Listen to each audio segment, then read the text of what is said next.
The most important rule when using an Xacto knife is to use it appropriately. If in doubt, ask questions, but the misuses are almost too many to name.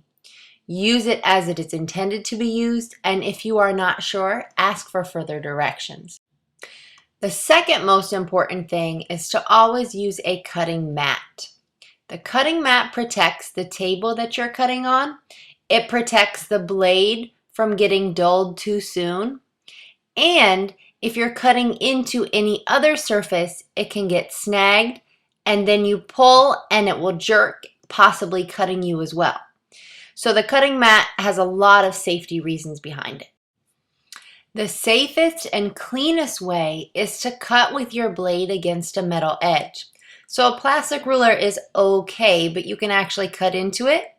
Pick up a ruler that has a metal edge, hold the blade against it like you would with a pencil against a ruler edge, and that way you can get a perfect, clean, straight cut with a lot of safety.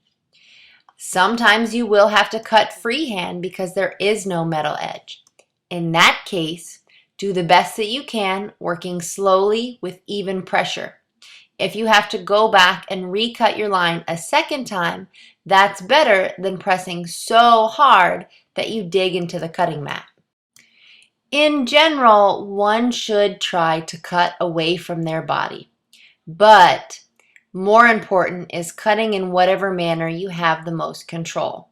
For me, I keep my hands well to the sides of the blade, and I do need to pull towards my body in order to have the most control.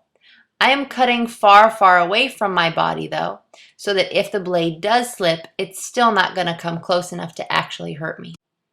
Whenever possible, long, smooth cuts produce a much nicer edge than short, jagged cuts.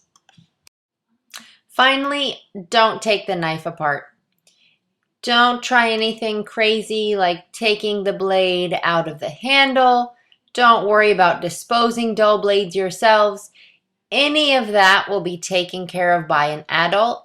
Don't unscrew anything. Leave it exactly as it is and let an adult handle whatever other issues you may have.